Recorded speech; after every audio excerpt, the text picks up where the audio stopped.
And I'm here with Amber Greenlee this morning. I'm Chuck Whelan, and with us today is our special guest, Jay Fosgitt. Did I say that right? That's perfect. Hi, Jay. Yeah. Hi. Well, I haven't met you before, but Amber knows you, so she's probably going to be largely conducting this interview, if you could call it an interview. It's usually more of a casual sort of discussion. Yes. Yeah. And if anybody's tuning in, we welcome your comments. The show goes out live to Facebook and Twitter and Twitch, and also archived on YouTube. Awesome. Planet Earth. Yes. Yeah. So Jay, just kind of an introduction to the audience about you a little bit. You've been a comic artist for forever. From my knowledge, you graduated from MCAD, and you have had luck in and success in commercial books, but also in creative owned stuff like BODIE. And so I didn't know if you wanted to just kind of walk us through chronologically your career. Yeah. Well, where did you say you heard I graduated from? I didn't catch that. MCAD. What? No. What's MCAD? No, you didn't? Okay, No. Then I was wrong. That's okay. I don't even know what it is. It's probably more prestigious than where I came from. Well, where'd you go? Well, I spent several years at a community college, which had a great program. And then I went to Central Michigan University, which had a crap program for art.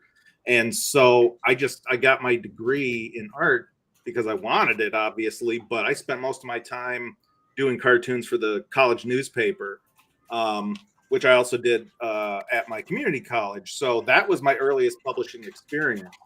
And I knew, since I was little, I wanted to work in comics. So that was just my first actual published stuff. Then after I graduated college, I created my first graphic novel, which was Dead Duck. And that was published by the now defunct Ape Entertainment. And may they rest in peace. I remember Ape Entertainment. Ape Entertainment. They used to publish James West. Cartoonist. He did a sort of fantasy Pangea that was published by Ape Entertainment. If I remember correctly, in the early 2000s. Yeah, they were an interesting outfit. Around the time they folded, that's when they started actually doing more licensed stuff. So that's where I got my first licensed work as well. I was one of the writers and artists on their Sesame Street line of comics, which they only put out one issue before everything kind of imploded. And then they had the DreamWorks license, so I drew a lot of stuff featuring the various DreamWorks animation characters. And after that, I decided I was going to create something brand new. So I created BODIE, which, unlike Dead Duck, which was more of a Mad Magazine kind of humor, a little more BODIE was meant to be all ages. So I created that, and that was picked up by Red 5 Comics, and they published the first run of issues and then a collection and a couple free comic book day stories. And then my contract was up, and I had an editor who wanted to sort of champion it and bring it over to Boom Studios. So BODIE was at Boom for a few years, and then had a graphic novel collection come out through them. And now it's back with me, which I'm planning some stuff with. But in the meanwhile, I've been working on comics for, Marvel, the Jim Henson Company. I've been working for Disney Publishing for the last going on 5 years now on various children's books. So that's Young Donald, by the way, was really cute. You got to see it. I got to see it was either a Portuguese or an Italian version of it. Yeah. It wasn't in English, and I was like, oh my gosh, that's Jay's stuff. Oh my gosh. And I checked and it was your name. But yeah, it wasn't in English. It ended up at a tiny little bookshop here in Denver called The Tattered Cover. That's amazing, because what happened was I was at the San Diego Comic Con and Artist Alley in the worst possible location. I had no traffic, and then this one unassuming little Italian lady came up to me and she goes, "Hey, I'm an editor for Disney. Do you want to work for us?" And I said, "Yep," and that was it. And about within a month of that, we signed the deal for me to start drawing this Young Donald series of comics.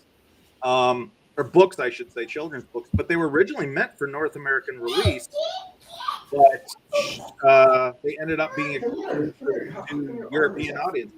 So Well, the Oh duck yeah, well, books are huge in Europe. Scrooge is hugely popular in Europe. Like, I mean, I don't know why, but Europeans they love, I guess, love Mickey Mouse and stuff. But you see Donald, and you see those like Piscu, they call it, I think, or some places. Yeah, you see those everywhere. Yeah, or you used definitely. to. You young.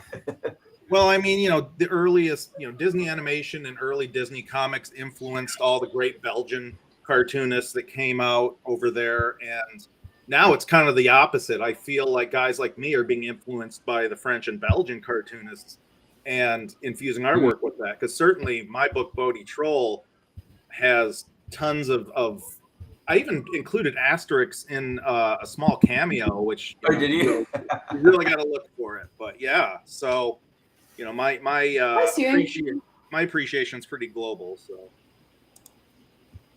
that's great. So how much of Bodie Troll have you done now? So initially I did Bodie Troll as a 4-issue series when it was with Red 5, and then 2 free comic book day stories within that time frame, and then we collected it to a trade, and they all did super well. At one point, Bodie was the second most successful book at Red 5 after Atomic Robo. And then the Atomic Robo guys left Red 5 and went over to IDW, and I was kind of dissatisfied with various aspects of how Bodie was doing at Red 5, and my contract was almost up, so I just thought we could, happily, part ways and no harm, no foul. And there was a little bit of hurt feelings in there, unfortunately, and I didn't want that. But and then when I brought Bodie over to Boom, because I had an editor that was a fan of Bodie already, and she was a pretty big editor at Boom, and that's how that happened. So we ended up re-releasing all the previous Bodie material, plus either 1 or 2 brand new stories that I hadn't released yet, all in one big trade. So, and that's the last we've done with Bodie, because since then, my editor left Boom, and different minds are prevailing over there as far as what they want to publish. And, after a few years, they gave Bodie a chance, and then it just wasn't for them anymore. And and we parted things very friendly. And now I'm trying to prepare for a Kickstarter to re-release Bodie myself under my own masthead, basically, which is Cheeseburger Press. So. Oh, good. I love it. Yeah, yes, I had a similar experience with I was doing a webcomic Pupil in the early 2000s, and I had it like they were published. There was a company, Wingnut Games, that published like 3. Well, then they did 2 trade paperbacks, and then I had a 3rd one, but they didn't want to do it, so I just did it myself. Sure. Yeah. Like my situation. Oh, I'm sorry, Amber. Go ahead. Oh, I was no. If you're continuing on the topic, I was going to change the topic. Go ahead. Well, I was just going to say real quick that I feel like my situation at Red 5 was similar to what Eric Powell had gone through with the Goon, because when he first published Goon, it was through this. I don't even know what publisher it was. It was pre Dark Horse, and he was very dissatisfied with how they did things. So he literally waited out his contract and just didn't produce anything. And once that was done, he went over to Dark Horse. And I wasn't waiting things out, but at the same time, it kind of felt that way. So. Yes. Well, yeah, it's often that way, I suppose. Well, I was going to ask about, you are pretty prominent in the convention circuit. You go to, various conventions and do, commissions for people and sell your works and stuff like that.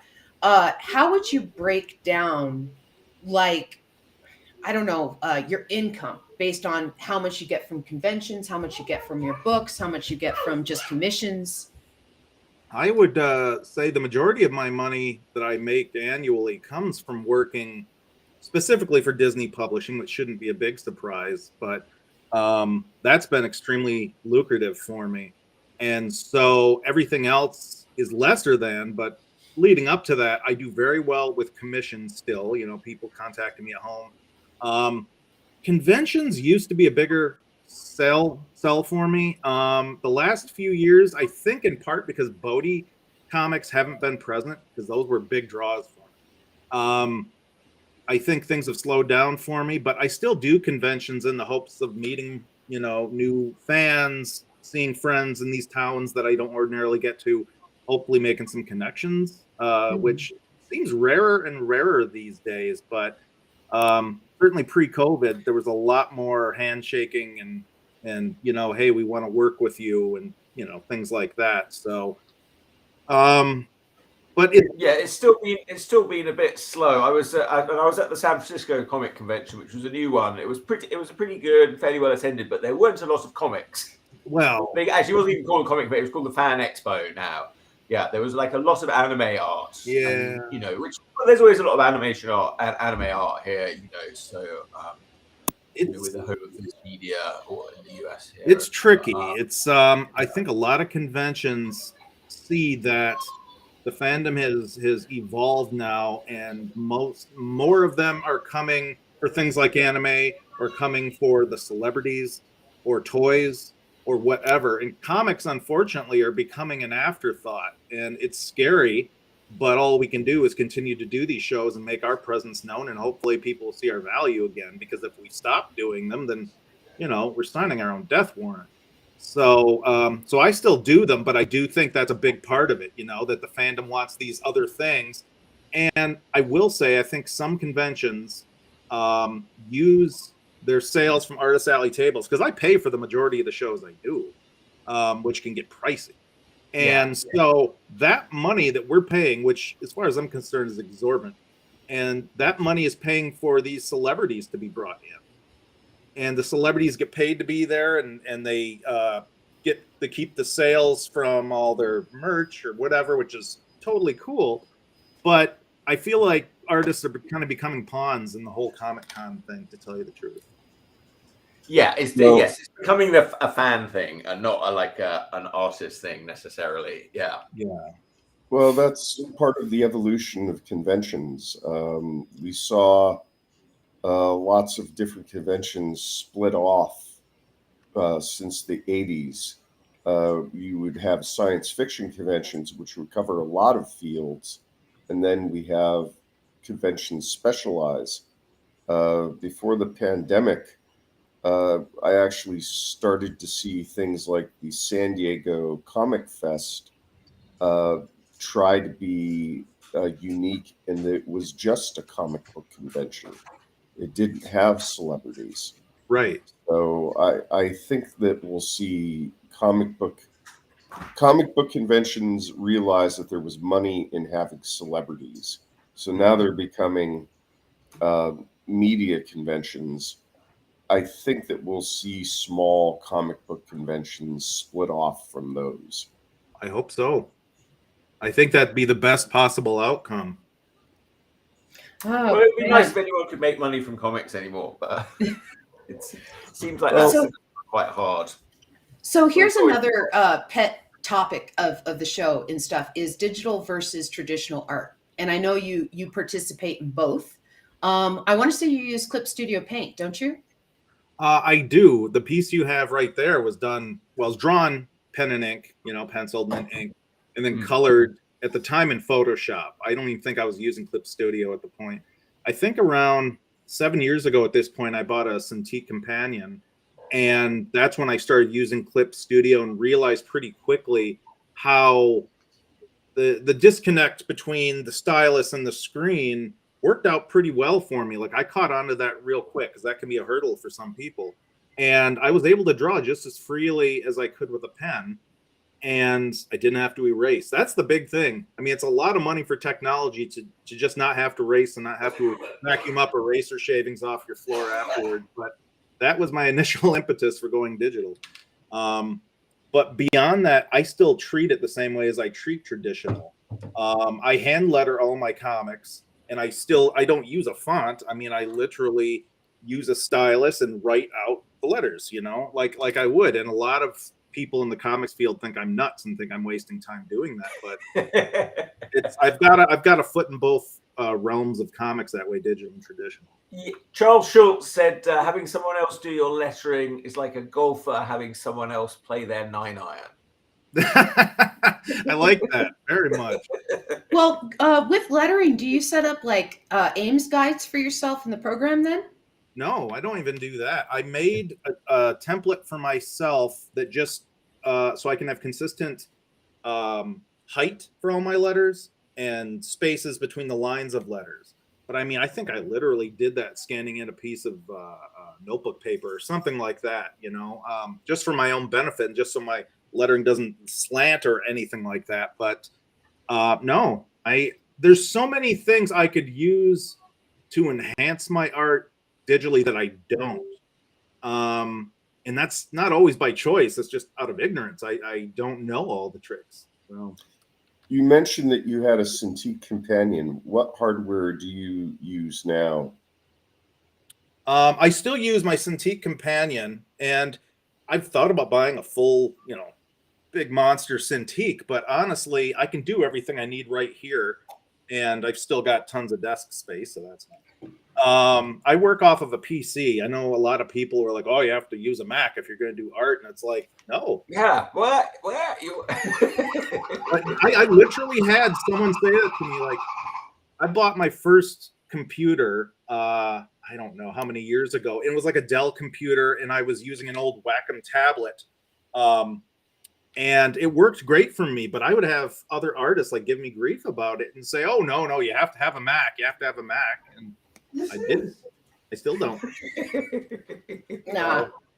You know, whatever works. Yeah, it's a funny thing. Back when I was working in sort of graphic, I went to work at Deloitte and Touche, a big management consultancy, and they got rid of all the Macs in their design department and replaced them all with PCs. Yeah.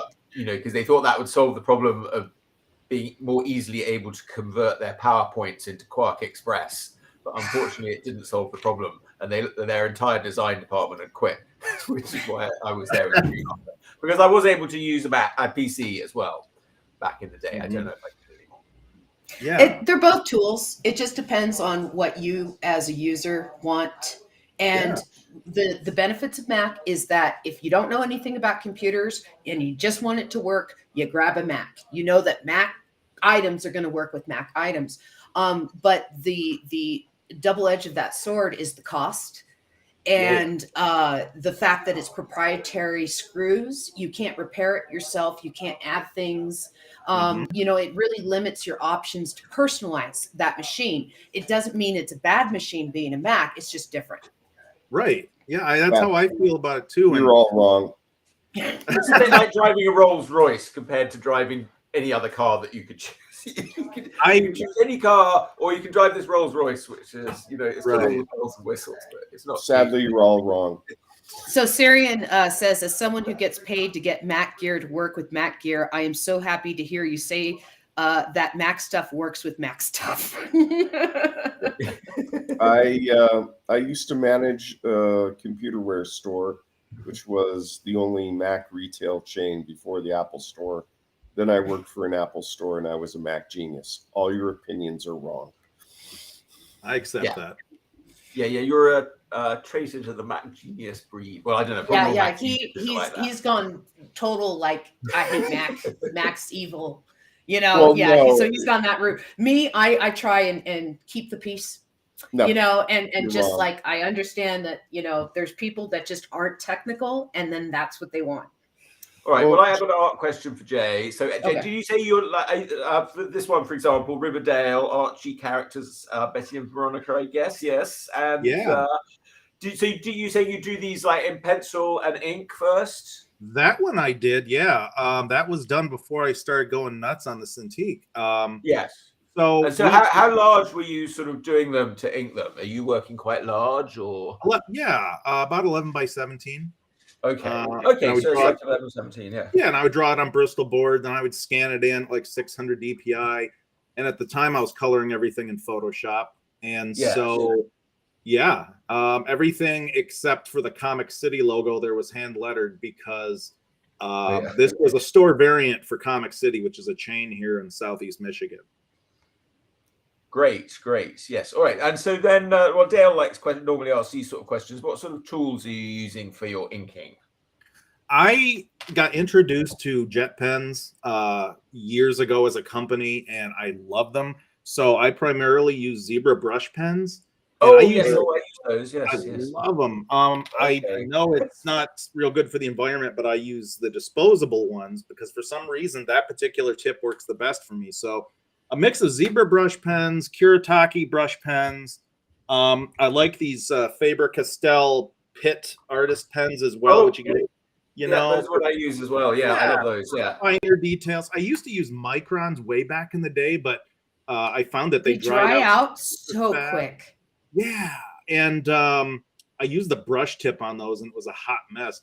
I just learned it. I don't know if you guys who use Faber-Castells, but they have like a brush pen, and what I didn't learn until a few years afterwards is that if the brush, this isn't the brush, but if the tip got wore down, you could pull it out, flip it, and you got a brand new brush on the other end.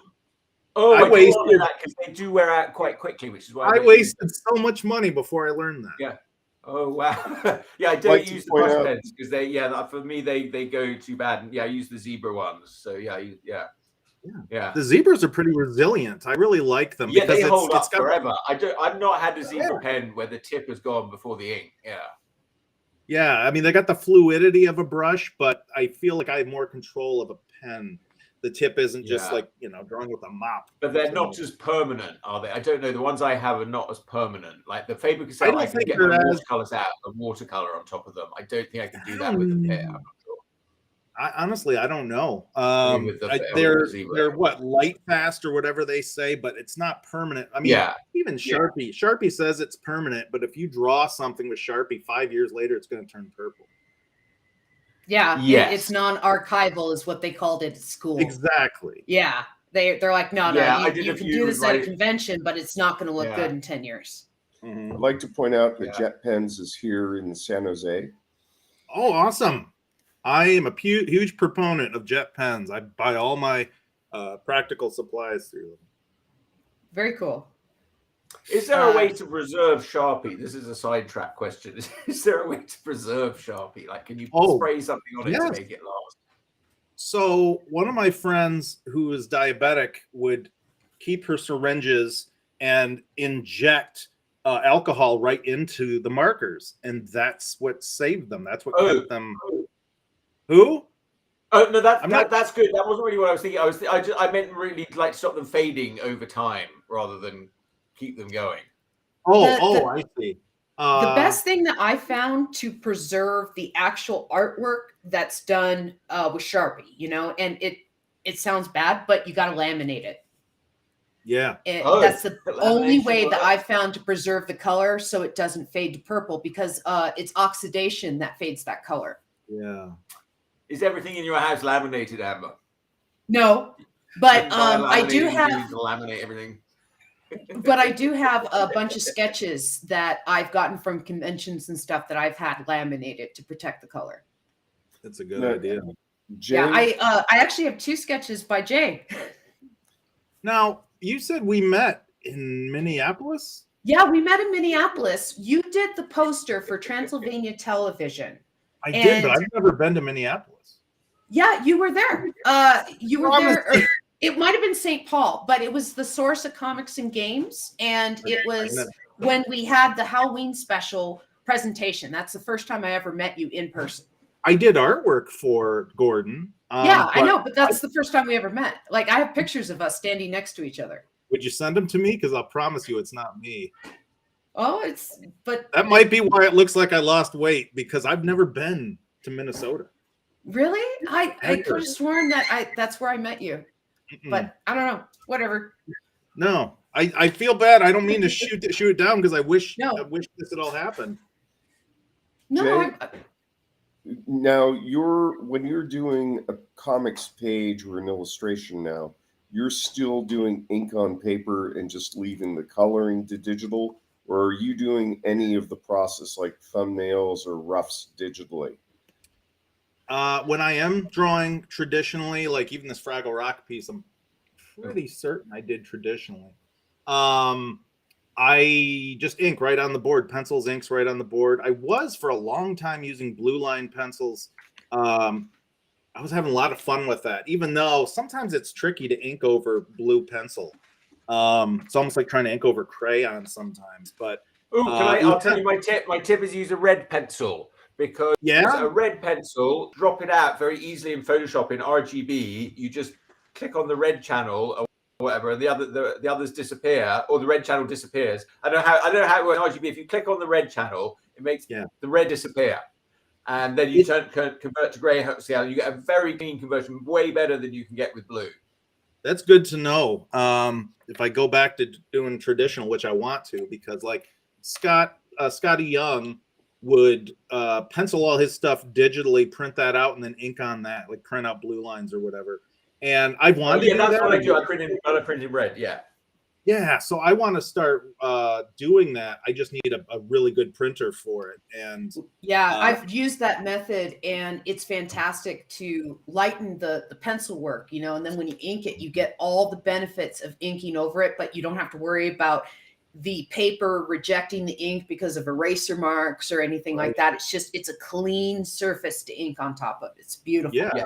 Totally. And my Canon Pixma IX680, which is not a super expensive printer, works very well. It takes like a tabloid, so I can actually get up to 12.5 inches wide. So I can get a sheet of like sort of 14 by 17 and trim off 1.5 inches, and that will go through. And I can print it onto watercolor and stuff, so I can go straight onto watercolor paper and do it, which is what I've been doing more recently. If you get a chance, you could send me a link. I'd love that. Yes. I'll send you a link. So I'll look that up, because I am very much in the market right now. So Chuck is excellent at it's my favorite ever. Researching materials and stuff like that. And you can see that Dale is named the art supply connoisseur. So he's definitely great to talk to about pens and inks and any kind of traditional media. Me, I live in both worlds. Yeah. I think we all do these days. Yes. Are you selling a lot of your originals, which is why you're still doing it, or do you just like working analog? Honestly, I work almost exclusively digital these days. Okay. So you're inking digitally right now too? Yes. Like I do everything digitally currently. But for years, in my earliest years in comics, and only up until the last 5-7 years, something like that, I've been working traditionally. So I still have a huge stack of all my original pages, and I sell them on occasion, but I have found the market either isn't there anymore, or it's just my art they're not buying. But I have not had a huge grab for my original stuff in a while. Now, commissions, I still draw in pen and ink usually, unless they give me, hey, could you just do this digitally and we'll print it off here, or I'll make a print, or whatever the case. I'm like, that's great. Let's do that. Okay. And you're a clip studio kid? Yeah. I wouldn't say I know all the bells and whistles by any stretch, but what I do know on it benefits me a ton. I mean, I even do all my coloring on Clip Studio now. Do you play with vector layers at all with Clip Studio Paint? I've never done that. I know zip about vector layers. I will send you a link from the comic artist who does Loading Artist about features in Clip Studio Paint that it's going to blow your mind. I'll send you a link to the video. Great. I'm always looking for recommendations for stuff like that. So. Do you ever use any other tools like to mock up buildings or props? Like, do you use any 3D tools at all? I don't. I know they exist, but I've never used them. And I'll tell you the truth. What I ended up having to do, I did an issue of Damage Control for Marvel recently, or I did a backup story in it. And I had to draw so many pre-existing buildings. You couldn't just, make up stuff on the fly. So I had so much research at my hands to the degree where I would lay in a photo of, say, the Flatiron Building, because that figured huge into the story. And I would manipulate it to get the shape right that I needed, the angle right, or whatever. But I all but had to just ink over top of that and add my own flourishes and things like that. But no, I've never used any of the 3D tools, and I know some of my friends are using them to marvelous degrees. It's fantastic. This drawing that I did behind me, that I post on Facebook, I did with the 3D tools, and it speeds up my time immensely. It's really easy to set up different perspective rulers. What I find works is to duplicate the layer with the perspective ruler, and then you can adjust the perspective point. So you can have, say, for the drawing that I'm working on right now, I have a 1 point perspective for most of it, but anything that's turned at 45 degrees, I set up a 2 point perspective for it. And so it's on the same horizon line from the 2 different layers, so it lines up. It's like doing it by hand. Question. All right, okay. I didn't spend enough time at art school, and I have a question I've never quite understood about perspective. Okay. All right, so yes, so what you're talking about, so you've got a 1 point perspective, your cube's looking at you straight on, and then you rotate it like that, and the vanishing points move, and then suppose you move another one, and that would, how do you control like how much the vanishing points move when you're rotating the cube? It depends. It's arbitrary. It depends on what kind of arbitrary. Like, but then the next one has to follow the same rule somehow. If you're doing multiple cubes pointing in different directions. What I do is I use geometry and angles, and so when I do it by hand, I actually have a protractor. And so I'll look at it and I'll be like, okay, this is going to turn 45 degrees. And so one of the lines goes 45 degrees, and I see where the 45 is. And so times it may change it to like 12 degrees or whatever when I rotate it to line up with the first line. And so again, that's how I do it by hand. Andrew Loomis goes over it extensively in figure drawing for all it's worth. Okay, and so he can explain it way better than I can. I eyeball everything. That's my trick. Yeah, that's usually what I end up. At some point, you're not a technical. We're not technical artists. You know, there's some architect who has to know how to do these things. I talked to Michael Whalen, the book cover illustrator in the '80s, about perspective, and he told me the fantasy illustrator. Yes. And San Jose State alumni. So he said, if perspective looks right, it is right. I like that. But what Amber was talking about, you can. I have the Loomis book, Successful Drawing, and there's a million of other books on perspective, like Dave Chelsea. Yeah, Dave Chelsea's perspective for the comic book artist is amazing. And one thing that's cool about that is in the very back, it has those templates that you can literally just scan in and not even have to worry about making perspective lines because it's a template for you. So for example, if you think about like I'm looking this way and I have a 1 point perspective and I move 90 degrees, I have another 1 point perspective.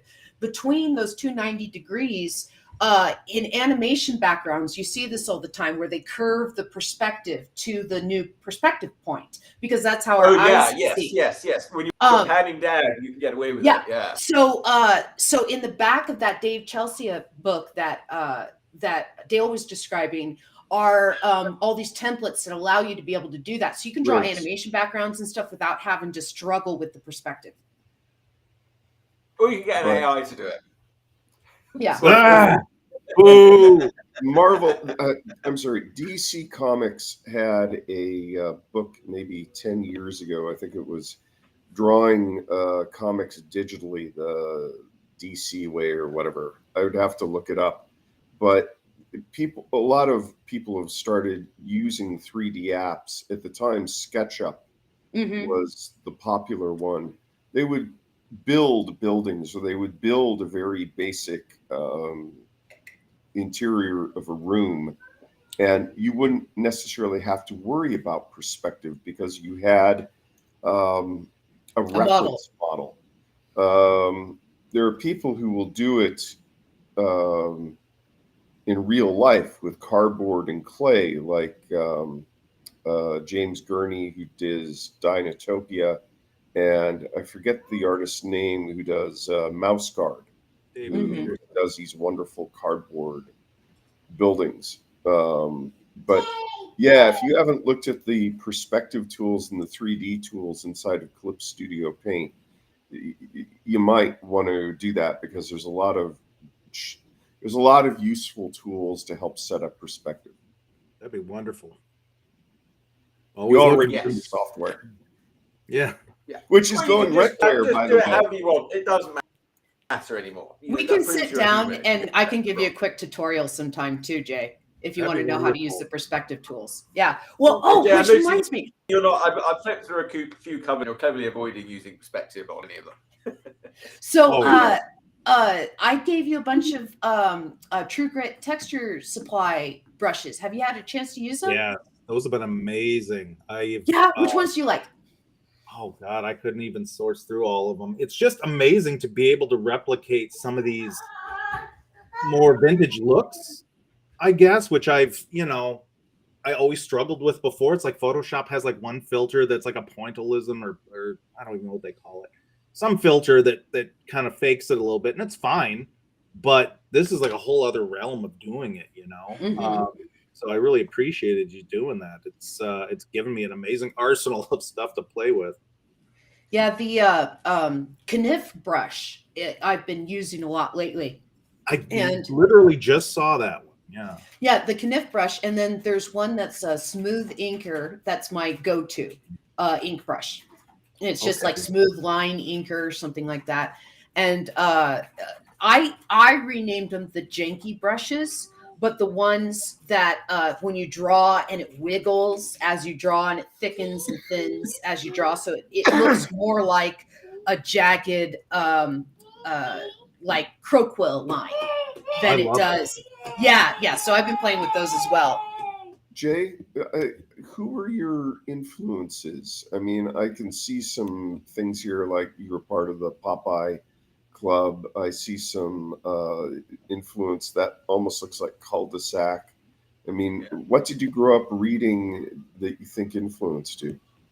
Well, so my biggest influence ever is Jim Henson and the Muppets, and they still figure into everything that I do today, even if I'm not working directly for, say, the Henson Company. That everything there is still in my work. But yeah, Popeye is my all-time favorite cartoon character.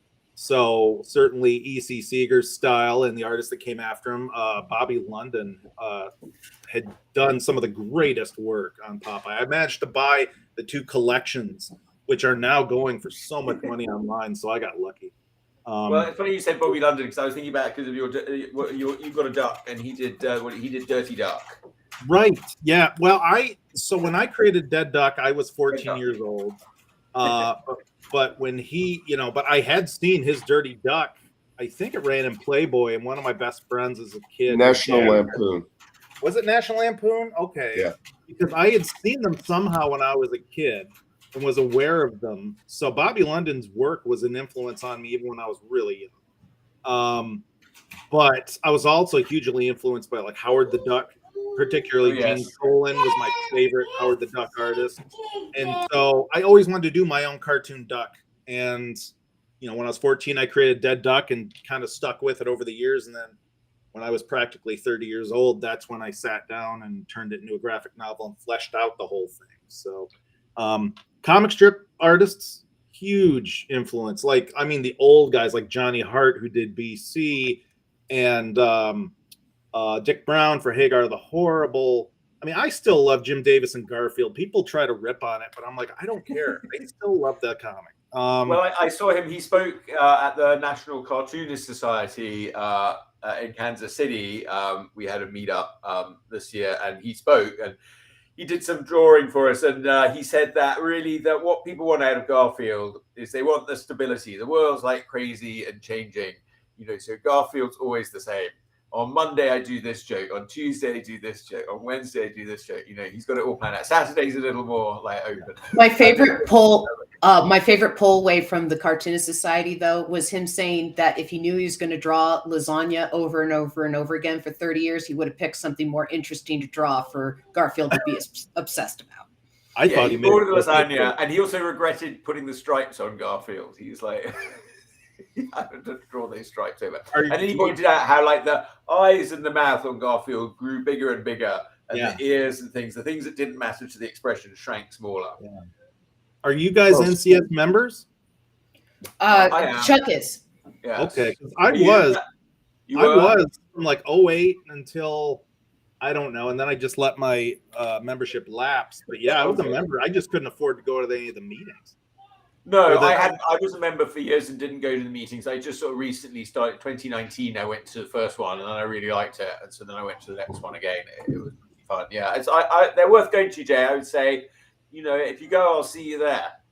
Okay, absolutely. I mean, it would be nice to know someone going in. Like one of my best friends is Dave Coverley, who draws the Speed Bump comic strip. And so he's the one that kind of, him and Greg Evans, who does Luann, kind of ushered me into the NCS. Greg Evans was my mentor when I was in college. I just wrote to him out of the blue, and he started advising me on all these things when I was trying to get into comic strips, and we're still great pals today. So. Oh, great. Oh, Greg's a really lovely guy. I've sat with him a little bit at a table at the NCS, and his daughter does a lot to organize things at the NCS. Actually, she's really great. Karen Evans. She's one of the co-writers on the strip, though, isn't she? Yes, she's she's the original Luann. She's Now, Jay, were you a Mad reader when you were growing up? Yes, very much so. So Sergio Aragona is way up there for me as an influence. Jay, you're hitting all my favorite things. You mentioned oh my gosh! This morning. I mean, I like John Martin, but his drawing style never really fell into what I wanted to do. I'm trying to remember his name. It always was Paul Coker. Paul Coker, who did like the Mad Cliches, and then he designed so many of the Rankin Bass animated specials. Love his stuff to death. Him and Sergio are top for me. So. Well, you know that Sergio has a new GROOT that just came out last week. I didn't know that. Okay, so go to your comic book store and... Oh, okay. I will definitely seek it out. I'm in the letters section. I've achieved my bucket list goal. Yeah. Sergio is a reason. Well, he's a big part of how I got into comics, because he came to Motor City Comic Con back in 2007, I want to say, which was the one in my home state of Michigan. I live in Detroit now, but and I had some pieces of Dead Duck there, and I showed it to him, and he was like, "This is so great. What are you going to do with it?" And I said, "I'm just going to self-publish it, I think, and do it in black and white." He goes, "No, you need to take this to a publisher, do it full color. This is going to be great." And I did. That's exactly what ended up happening. So wonderful guy. I've met him on several occasions at different conventions, and we've shared artwork before and things. So I love him to death. Yeah, we're fans. But God, what's the next thing I should ask? Sorry, I'm just looking at comics here for a minute. You made the transition from traditional to digital, but at conventions and stuff, you're mostly working traditional and stuff. Oh yeah. So I gotta ask your opinion on AI art. I'm scared of it. To be completely honest, I'm scared of it. I'm bothered by it. I do think it is practically a criminal enterprise the way it is being used or is going to be used. I made a post about it on my Facebook that very politely and delicately told people how I felt about it without condemning everyone that was making their icons out of AI. And I actually had like a ton of people write me personally to apologize. I'm like, hey, I appreciate it, but I'm not picking anyone out. I want you guys to have fun where you can find it, because it's real hard these days to get excited about things. But I did want to point out the reality to us artists and how it hurts us. Yes, and I mean, it's being fed on copyrighted artwork, and they're not doing one for music, because the musicians have got their unions much better organized. Unfortunately, us drawers are not so good at organizing. There are some groups, but they're not. On that note, did you see my post about if you have Adobe products, you have to opt out in your settings? Oh, I did see, yes. Yeah, because Adobe basically has it in the settings where they're like, hey, are you going to let Adobe use machine learning to figure out, how to improve our systems and stuff like that? It's basically them asking, can we upload your stuff into, AI art generators, you know, to be scraped. Good to And know. you have to opt out of that. You have to say no. It's an automatically on setting with all Adobe products right now. I think I do that anyway by default, but you know. The good news is that I don't use Adobe in the legal sense. I have like an old burned copy of it that I have installed on my computer, so I don't. Yeah, I don't pay a subscription or anything like that. What version do you have? Oh God, one of the earliest. The last one was CS6 was the last one before they went subscription. I would say CS6, maybe even older than that, but I can't even say because I don't have the disc handy. I still have it somewhere, but I use it. I use Photoshop so rarely anymore in comparison with Clip Studio that it's almost irrelevant. So, well, you followed the news about Clip Studio. It's going subscription. You know that. Well, I know it, but I was discussing with my friend who's sort of like my tech guru. And it's a little more finessed than that, to the degree that you can buy a new, I don't know, you understand it probably better than I do. But at any rate, I'm not concerned about it because it all depends on how recent a version you want. And then if you want to pay so much for this new license for this much, then you might have to pay another license later on for the new improvements. And I'm like, I'm fine with that. I would rather do that than pay a monthly subscription fee. Yeah, well, well, things like that. The problem is Adobe caused so much bad will and so much user outrage that software companies that decide they want to go to subscription have to be very careful. And Clip Studio Paint saw so much ire when they said they were going to go subscription. Well, you guys remember the debacle about Pantone, right? Yeah. Yeah, and so Adobe, we call this. So Adobe basically had an update where any Pantone colors that you used blacked out unless you paid for a subscription, a separate subscription from your Adobe Photoshop license for Pantone colors. And then Pantone on their website hid all of their colors behind a subscription wall. So you couldn't, as an artist, go there and look up the color and try and figure it out or anything like that. Now you had to pay Pantone to even see the color. So Stuart Semple, who's the artist that made Black 3.0 and the Pink is Pink, and now he made the Chromius Chrome and a bunch of other paints for artists, he basically has a book out of something. It's called like something like 15,000 liberated colors or whatever, which is so close to Pantone that you can get away with it, but it's just far enough that he is legally not infringing on their copyrights for these colors. Wow, that's really cool. Yeah, so I mean, it's still, the debacle with Pantone is still going on right now. People are still upset at Adobe. And it's even like older files. Like if you had a 10-year-old file that had a Pantone color and you opened it, it would black out that color. Mm. Well, we're in a funny time of like, money, things that people used to pay for, they don't pay for on the internet. So the internet has to find other ways to make people pay for things that they didn't used to pay for. Yeah. I love his chops. Your little duck bird thing here. I love it. I did a series of drawings here that you're flipping through that I called portraits, where I drew all my friends as chickens. And so this is my buddy Jay Clark, who has a podcast called An Elegant Weapon, which is all about nerd talk and stuff like that. Well, this actually ties into... Dan Yan was doing zombie coutures, where he did everyone like a zombie. Something. Fish. Kevin James was doing like freaky fish or something. I'm not sure he was doing people though. He was just doing different fish. Well, Jay, what's your educational background? Did you go to art school? I didn't. I was strictly community college, graduated from there, transferred over to Central Michigan University, which, as I said, had a completely crap art program. And I'm basically self-taught. Everything's been trial and error for me. So I've been drawing like since I was 2 years old, so I just didn't quit. Yes. Now, are there any artists that you admire now that you would like to learn from? I mean, you have an established style, but I'm wondering, where do you think that you could improve? Oh my gosh. Well, certainly on things like perspective. Okay. I don't know crapola about color theory. Everything I do is eyeballed in that arena too. That's the one thing I wish I would have studied in college was color theory and taken some digital art classes instead of just learning through trial and error the way I do. May I make a suggestion about color theory?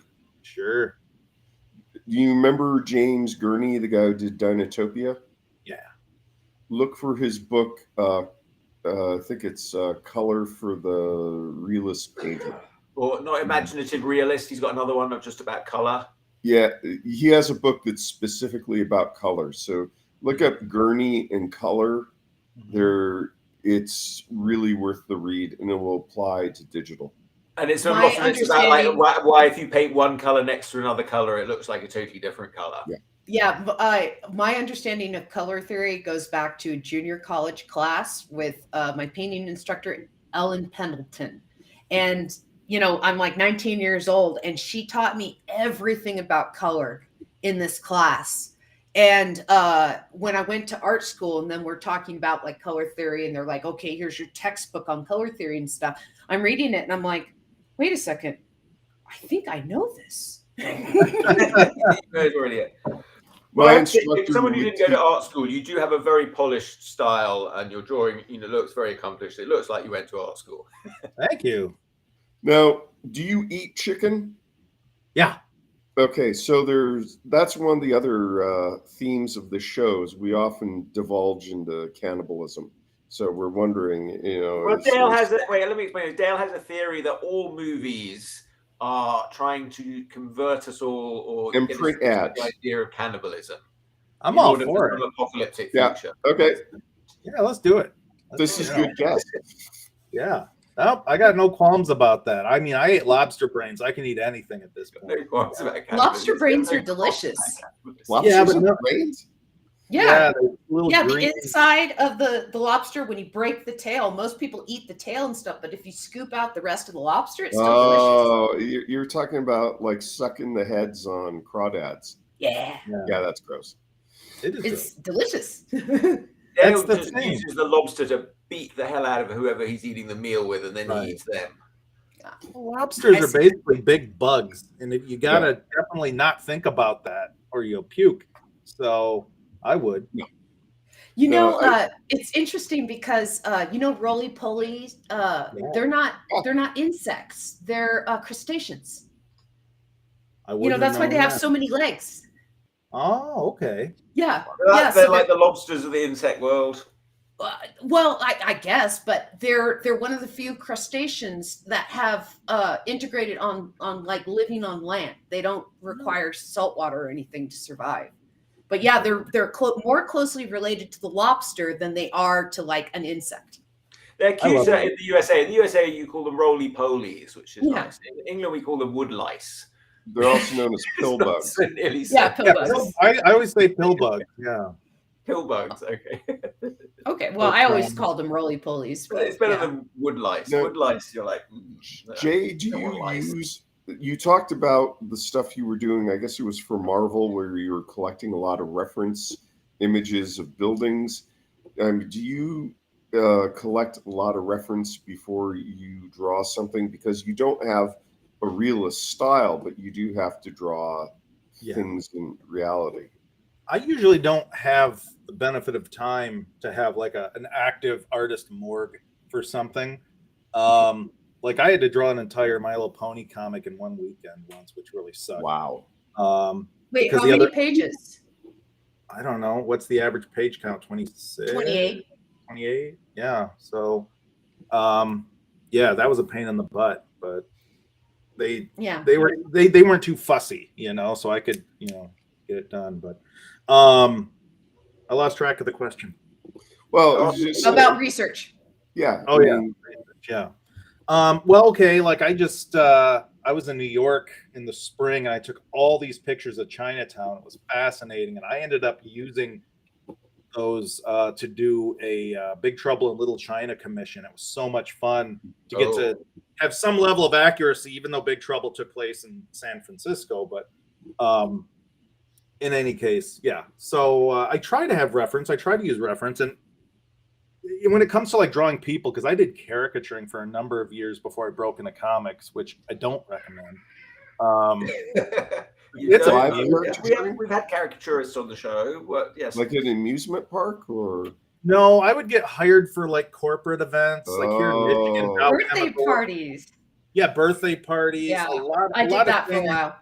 Yeah, you know, bank parties or whatever, and very rarely were they rewarding in any regard. They could be outright abusive, but my whole approach for like drawing recognizable people isn't to have the reference right there next to me, but to draw what's in my mind's eye from it, which tends to get me more accuracy than if I were staring at a photo. And you know, a photo is only going to give you one angle of what you're trying to draw on that person, but if you kind of do it from memory, you kind of meld it all together. At least that's how it works for me. Okay. So yeah. Do you ever use something like Google Earth? You know, I don't. It would be very helpful going forward. I would say, unless I'm working for Marvel, it hasn't come up much because, you know, Marvel very much, or at least when I did some Spider-Man stuff and you know, Avengers stuff all took place in cities, I would use reference for that. But like with Bodie Troll, it's a fantasy world and I make it all up, so I don't worry about that. And a lot of the children's book stuff I do all seems to take place in like a park area. So you have like sparse trees in the background and a couple hills, and anybody can do that. You know, you don't have to sweat it a whole lot. So. Yes, trees and hills are nice. You don't have to worry too much with perspective. Yeah, really. So I love your what'd you call them? Portraits? Portraits? Yeah, portraits. That's great. I mean, yes, I can see your like expertise as a caricaturist because you can really see the different likenesses and the personalities and the faces. Very simple way you've got of catching a likeness. It's great. I'm more influenced by animation than a lot of things, particularly like Chuck Jones is probably my favorite director through Looney Tunes, but I love for his Freeling stuff as well. Second best. Oh, yeah. But, you know, guys like Eric Goldberg, who worked on the Genie for Disney, is a huge influence on me. Al Hirschfeld, the caricaturist, is a friggin' genius. I mean, he's the godfather of caricaturists. So, you know, stuff like that. Yeah. Do you have any Ninas hidden in there? I was never that clever. I mean, that guy was, I couldn't believe how he pulled it off. Sometimes it was obvious, and other times it was just so, you know, minutia was amazing. So. We got. I'm looking up Eric Goldberg. Okay, a link for Eric Goldberg. So we have a comment saying that they are delicious portraits, describing your portraits. Yeah. I guess they like chicken. How can you? So, talk to us about Call It a Draw. I mean, we were talking about cannibalism. I think that's a cannibalism joke. Yes. Yeah, I would imagine so. I'm all he's got like a tattoo of a drumstick. Yeah. Yeah. Yeah, very that's appropriate. wrong. And KFC on the. Yeah. So wrong. Yeah, that's the right one for the right moment. Yeah. I like how it's also peck. Yeah. That's a nice touch. I like little details like that. Like when I do, I have a web comic that I publish very sporadically called Junk Drawer Comics, and I try to fill so many tiny details like that. Like I had a strip that was set in the future, and rather than having a baby changing station, I had a baby charging station. He had this mom holding a baby with a plug in its head. That's good. That would be a good Earthface. Right? Oh wow, I love it. Yeah. What was your question? Jay, you do know that those little visual gags, that's called chicken fat. Yes, I heard that. I knew there was a term for that, but I heard that not that long ago. I love that. That's a Will Elder. Will Elder, didn't he coin that term? And he drew that chicken fat. I do that in my stuff all the time, like little visual gags. And when I'm drawing like crowd scenes and stuff, I tell stories to myself about what these people are doing. And so I'm like, okay, this guy's getting held up by a knife. This guy is, you know, here's Team Rocket over here fighting Ash Ketchum, and they got their Pokeballs out, and you know, so I add all that stuff in the background. I don't care if people find it or not. It's mostly for me. Yeah, I feel the same way. how tight do you go when you're doing your roughs before you ink over? I mean, are you improvising a lot with the ink line, or your roughs? Well, I mean, is this a good example right here? Yeah, is this a rough? This is more or less what my roughs look like. My roughs are pretty tight, but like you point out, I do improvise in the inking stages. I'll add little things, but that goes for everything I do. So I have a theater background. I have a theater minor in college, so that is actually carried over in my comics work so much, and improv is a huge part of what I do. So as I'm working on stuff like what you see here, if I were to ink over that, yeah, I would start adding like a vest or something, little details just on the fly that I think would be fun. And it goes with my writing too. Like as I'm working on Bodie Troll, I've had these scripts for like 3 years now that I'm working on. All of a sudden I'm like, wait, this joke will be funnier. And then I'll just rewrite it on the fly right there on the page. And I love that. It's the end result's always better. That's funny because Sergio Aragonés, he took mime in college. So he talked about the importance of his theater time, learning to be a nonverbal cartoonist. Yeah, I can see that. You made the right choice. That's a good use of mime. Become a cartoonist. Don't become a mime artist, because nobody likes mime artists. I mean, cartoonists may not be that popular, but mime artists. You know, it's funny. There's a famous photographer back in the 70s. He was just taking pictures randomly of Central Park, and he took pictures of Robin Williams doing mime in Central Park before he was ever famous. And so when Robin Williams became famous later on, and this photographer was going through his old photos, he's like, wait a second. I have a picture of Robin Williams before he's famous, you know, and it's him and another person doing mime in the park. Yeah, he was a wonderful mime in the classic clown movie Shakes the Clown. He plays mime Jerry. Yes. Yeah. Oh, I remember that movie. Wait, you've never seen Shakes the Clown? The Citizen Kane of clown movies? Yeah. It's Bobcat Goldthwait. Yeah. Oh, Bobcat Goldthwait. I love Bobcat. He was always Well, didn't he set Letterman's couch on fire though? Yeah, it's going. Yeah, he did. Yeah. I think you're right. No, it was either his or it was Arsenio. I don't remember now. I just remember he set a couch on fire and it like killed his career, and I didn't even hear his voice in anything until Hercules when he played one of the demons. Yeah. And I think that was like his rise back up. That was he definitely chilled out after a few years, you know, and even he said, yeah, the whole rock and roll comedian thing was such an act. And it's all good. I'm yeah, better now. I have a soft spot in my heart for the Police Academy movies, though. So what? How can you not? You know?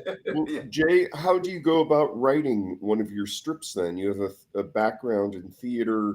It sounds like that you study comedy, because you mentioned improv? I studied improv, yeah. And I wasn't in any improv groups per se. I did a lot of it sort of like extracurricularly with people. And, you know, I've done tons of plays and a lot of things where you had to think on the fly. And so staging a scene, stuff I've learned in the theater, creating all sorts of characters, showing, not telling, things like that. I've all brought over into my comics, but I write my scripts like you would read a play, you know. I've seen how other people write comic scripts, and it actually confuses me because they use like a lot of short terms and things that is, you know, just a little beyond me. Whereas when I write my scripts, it's just, you know, character name, here you go, and then in italics I might write out the action. But I'm always I don't write for anyone but myself, so that's all meant for me. And half the time I look at the scripts, I'm like, what the hell was I thinking? That's stupid. And then I'll change it immediately right there. I'm like, yep, I can do better. So you said you were self-taught. Are there any books on your bookshelf that you thought were really important? Oh, that's a great question. The one I would say that most benefited me, and I got to remember the animator's name now. He was one of Tex Avery's animators, and he did. There was at least one a book about like this big. Oh, you're talking about the big Walter Foster art books and the one on animation. There was one, yes, and actually, I'm trying to remember which animator it was. Dang it, it's Now, for It's not the Preston Blair book, is it? Yeah, it's the Preston Blair book. It's Yeah. the Preston Blair book, and so I learned so much about motion and stretch and squash just from reading that book. I would say out of any art book I've owned, because most of them didn't do a lot for me, that one helped a ton. And I bought one that was written by a British cartoonist, and it was all about the logistics of creating comic strips, and that helped me a lot, like laying out the panels and figuring out I have to draw within this ratio so it'll fit on the comic page, things like that, things that I couldn't get answers for anywhere else at the time. It was like how to be a cartoonist. Which book is that you were talking about? Oh gosh, I want to say it was. I know what he's talking about. How to be a cartoonist, and I don't even remember I still have the book. This was like in the 80s. I bought it in the 90s, but I think it came out. I have a book I think is the one. Let me go grab it, and I'll be right back. I know what you're talking about. Does it have a page in it where there's like a Frankenstein gag? Oh, maybe. The thing is, it's really, there was like a section. It was really cool. It was like, this is the typical American inking style, the British inking style. This one by Maddox. Peter Maddox, How to Be a Cartoonist. Yeah, I think that's it. Is it How to Draw and Sell Comic Strips by Ellen Mackenzie? Yes, no, that's it. That's it. Yes. Right. You have that one? You can't see it. You're blowing out. I know, I see it. Wait. Let me hold it back a little bit. See. As far as I can tell, that's it. Okay. Yeah. I took off the cover. So I can't. Yeah. So I toss my dust covers because I've moved my bookshelf so many times. When I weighed all the dust covers, I realized it was an extra 10 pounds I didn't need to move. Oh, okay. Yeah, but you destroyed the resale value. I don't care. It's my book. I had a book on caricaturing as well, which featured all sorts of caricaturing, and the stuff that actually appealed to me most were the three-dimensional caricatures that were like clay, like the spitting image puppets, things like that. Yeah, those early ones were very interesting. They would do them, I first saw them like in the 70s as a kid. They would do them in like the Sunday Times color supplement, and they would make a little diorama with these sort of very exaggerated caricature models. They were so beautiful. Yeah. Yes, I love those so much. And then minimalist caricature, like I saw in this book I have, and again, it's a paperback and it's very beautiful.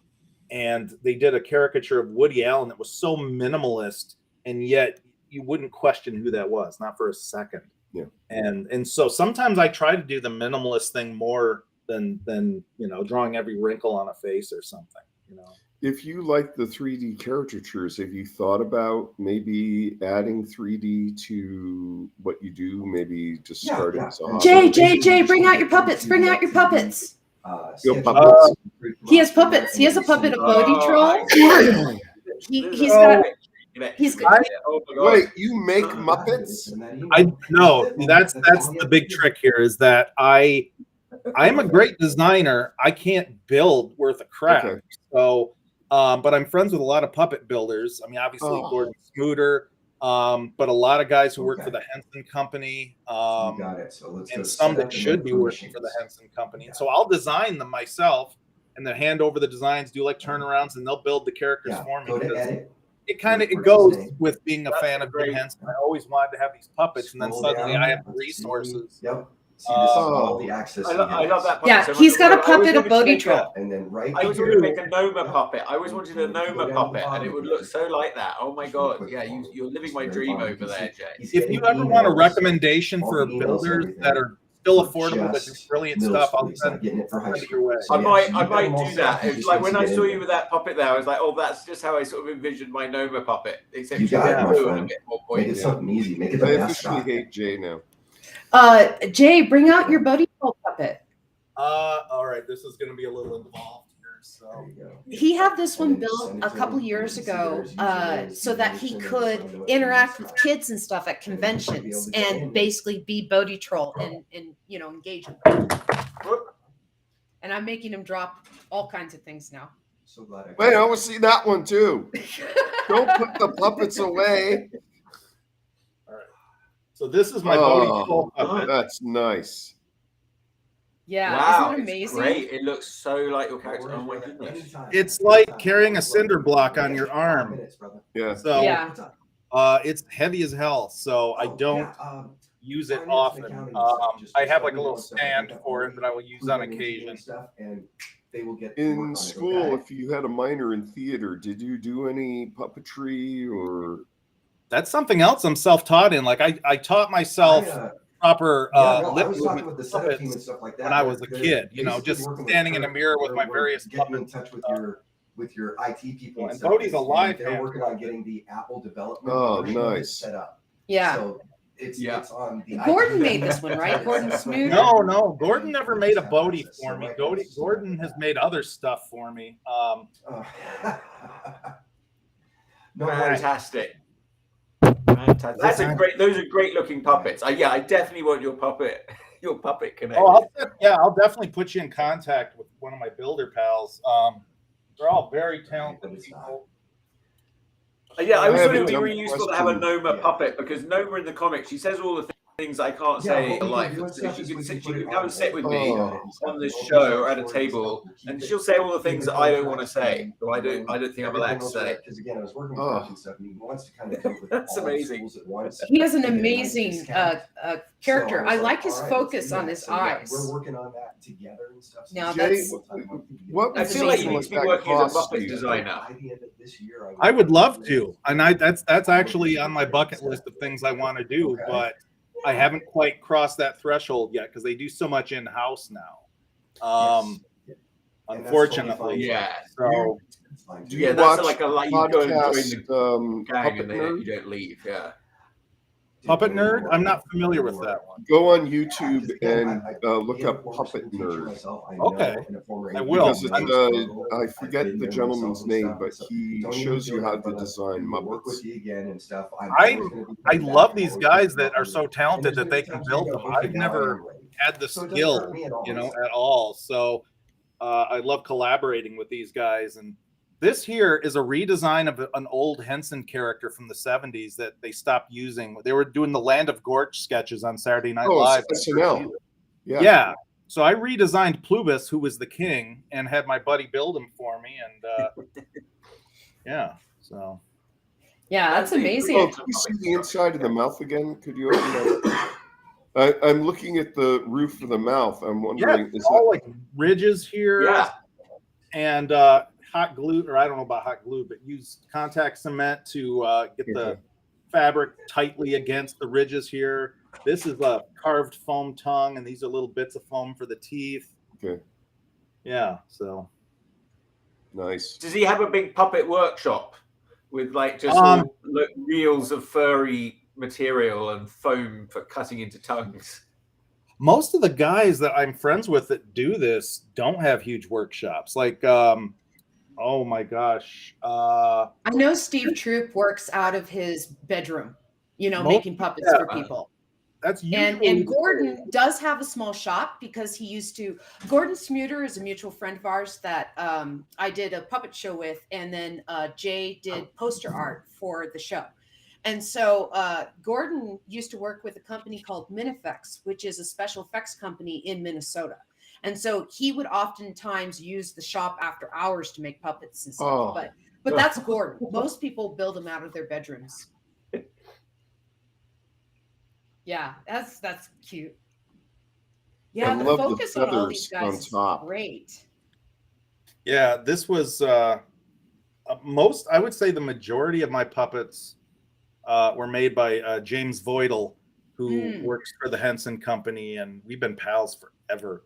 Yeah, he doesn't take commissions from people, so you're lucky. Well, that's the thing, you really got to know. And they also know where to get all the materials. Yeah. Oh yeah. But every puppet I've had commissioned, I've designed, and I just have someone way more capable than me build. So this is one that Gordon Smuter had built based off of my design. Yeah. These guys are amazing. Yeah. That one looks more like something from like a Allegro non troppo. Do you know that? I can't Oh, recommend yeah. that you buy ZBrush right now, but I think you would really enjoy ZBrush. I've heard so many great things about it, and I've considered it. I don't know if it'd be beyond my capabilities, but it'd be worth trying to play around with. So, Do you have an iPad? I don't. I just work on the Cintiq Companion. Okay. So. Sadly, for the iPad, there's something called Nomad Sculpt 3D, which is kind of like a baby ZBrush that is an interesting thing to play with. Okay, You very need some cool. sculpted 3D on a computer when you can have your friend make you a Muppet. Yeah, Well, Do you have special containers to carry them to conventions and stuff? Like, do they have storage? Okay. Like How do Bodie, you- So those eyes and nose. That's Noma's eyes. Like she's got little round black eyes. It's Yeah, these a are lot just- like that.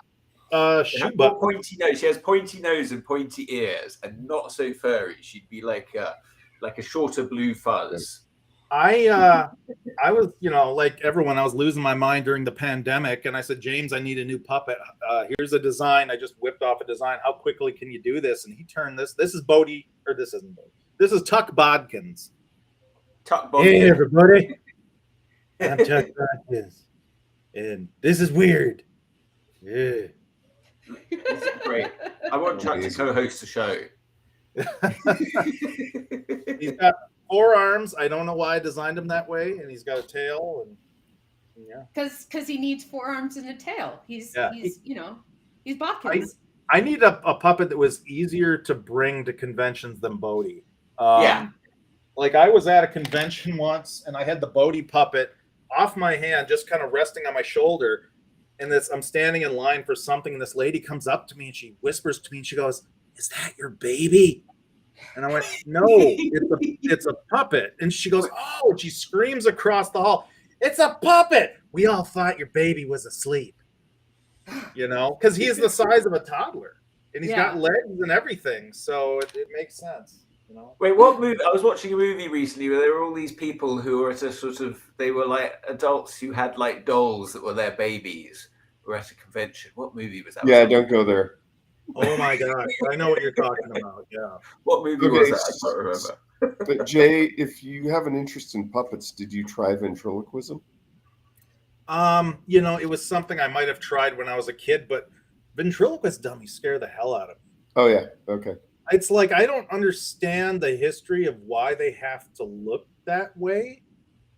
They look scary to me, and the reason why they look that way is because one of the first ones that was made had that smile and stuff, and people just kept emulating it. And so it doesn't make sense that they continue to look that way with the mouth drop and stuff. They got those dead eyes and real human hair, and that's disgusting. And they're like little corpses. I hate them. And they talk to them. The ventriloquists, they start talking to their puppets after a while. The whole, if you look at the history of it, it was originally in the Middle Ages an act where it would be a normal sized person and then a little person sitting on their leg, and they would joke with each other. But since little people are relatively rare, that's how the ventriloquist dummy was evolved, because it was a cost-saving measure. That makes sense. I could see that. Yeah. I don't believe it. Yeah, I made it up. My friend's wife inherited a couple ventriloquist dummy heads that her great grandfather had or something, and these things are hideous. And I won't even go into their living room because that thing just laying there staring at this disconnected head. It definitely is going to kill you. Well, there's a museum where you're supposed to send your ventriloquist dummy when you die. Yeah, there's a haunted one. Yeah. It's in England, I want to say. No, it's in the U.S. There's a place in the USA. Now, I learned about it. There's a movie called Her Master's Voice. Yes, which that's an excellent, awesome movie. Where they talk about it, where she's a puppeteer. She has a monkey puppet, and she was like a stand-up comedian, but she talks about how she sort of got into it. And she appears in that show, Family Tree, the Christopher Guest show, with like an English guy who like learns he's got American ancestors, and then he's that's a very good Christopher Guest show, which not a lot of people have seen, I think. She her mentor I guess it was also her lover for a time. And when he passed away, the movie's about her taking his puppet to the museum and working through the emotions of his death. Oh, yes. But yeah, that's a museum I will not go into. That said, I do want to go to the Puppetry Museum in Atlanta. Oh, my friend went there. She says it's awesome. Have you ever tried out to be a Muppeteer? I never did. Well, I shouldn't say that. So there's a whole long story about it. But when I was 11 years old, I wrote Jim Henson saying, I want to work for you someday, either designing or performing, but I'm afraid that you'll be retired by the time I'm grown up. And he wrote me back and said, no, we're still going to be here. And I love your artwork, and come see us when you graduate high school. And then he passed away when I was a freshman in high school, and, you know, things change and whatever. And I had lost the letter over the years. And then right as I'm going through a divorce, so this is around 2013, and my life's at all-time low, I get an email from the head archivist at the Henson Company saying, yeah, I don't know you, but we found the letter you sent Jim Henson, and he saved his response to you too. And I looked you up on Google to see if you ended up becoming cartoonist, because Jim was really sounding like he believed in you, and you did, and you've done all these things, and it's so great. And so I'm sending you scans of the letters, and that was totally life affirming for me. And now the letters are part of a permanent Jim Henson exhibit in Queens at the Museum. Oh, that's amazing. Yeah. Fantastic. He recently had, the Henson Company had an exhibit at the Contemporary Jewish Museum in San Francisco. I don't know if Chuck got to see it. Oh, yes. Yes, I did. Yes. I love And the interesting thing was that Henson was a cartoonist, and then he learned puppetry fast so that he could be on TV. And also to hit on puppeteer chicks. Because he I read that big fat biography of him, and it didn't really say that he learned puppetry fast. He went and traveled around Europe and did all sorts of things. No, he went to the library and got a book because he was going to be on TV. Two books. Not according to that big fat biography. He got thrust into it because he wanted to work in television, so he taught himself hand puppetry. And then his show Sam and Friends, which was his first Muppet show in the mid-50s, was a hit, but he wanted to go travel around. So he left it with his girlfriend, Jane Nebel, who'd become his wife, and his best friend to run the show. And then he traveled around and he saw European puppetry, and it influenced him. But he already had like at least 5 to 8 years of puppetry experience by the time he went to Europe and started studying there. And then he came back, and certain things got incorporated. The thing that I do like his little cartoons too, though. There was cartoons, yes. What fascinated me about that show was his working partner Frank Oz. I had no idea that his parents were puppeteers, and that's why he ended up one. Which Frank seems to resent, honestly. Listen to him talk today. It's like, I never wanted to get into puppetry. My parents forced me into it. I wanted to be a journalist. Your parents forced you into puppetry. Yeah, he's a frustrated puppeteer, and I'm like, wow, you got off light, buddy. Some parents want you to be architects. Yeah, or doctors or mechanics. Yeah, or, something that could be way more boring, like a meter reader or something. But hadn't Frank Oz again? I think I remember this one, but wasn't he like working at Children's Fairyland or somewhere like that in Oakland? Yeah. Yes. Yeah, and he had worked for gosh, I can't think of the name of it. The other big Knott's Berry Farms. He had done some stuff through there as well. But Jim had discovered him and his family working at this, particular venue in California, and that's when he asked Frank if he wanted to be a part of it, and flew Frank out to New York, and that's when Frank became, he was only 18. Then he got drafted, and Jerry Nelson replaced him. But then something happened where Frank was, denied into the military, and then he came right back. So I know way too much about this stuff. My favorite on-screen role of Frank Oz is in American Werewolf in London. Oh, me too. Absolutely. But I noticed he just had an awesome cameo in Knives Out. Yeah. Yes, he's the lawyer. Yes. I'm like, what a great you know, who thinks to use Frank Oz No. other than John Landis? So that was His just best cool. was giving back the personal effects to John Belushi in the Blues Brothers. Blues Brothers. Yeah, Yes. that's so definitely in my top movies list. Unprophylactic, used. Yeah. Yeah, That's a great role. One Yeah, prophylactic, soiled. It's funny because when he was working on the Star Wars movies, he was very close with a lot of the puppet designers and you know, the makers and stuff, because it's his guys, you know, making the puppets and things. Yeah. And so there's a story where he picked up a mold and he went, "What's this?" and drops the mold and shatters it, and it was the original mold for Yoda's head. And that's why they had to make a new mold for the prequels that don't look exactly like the old molds. It's terrible. It's because they didn't have the original mold because Frank Oz broke it. I think they could have gotten closer than what they did. That's why I didn't begrudge them changing it and adding a CG Yoda in later editions of Episode 1. Yeah, it was I very think what off. made it look so bad in the prequels was the fact that the original Yoda had opaque skin because they were using foam. Yeah. But the new Yoda had translucent skin because they were using latexes, and they were using clear latexes to try and make it more believable or realistic. And what it ended up doing was making him look kind of emaciated because you can see through his skin, and it wasn't as opaque as it used to be. I could be wrong, but that's my opinion as to why the puppet was so bad. Okay, we've come to the question then. Jay, Star Wars or Star Trek? Star Wars. You're dead to me. Wait, you left that Doctor Who. No, you can love I got No.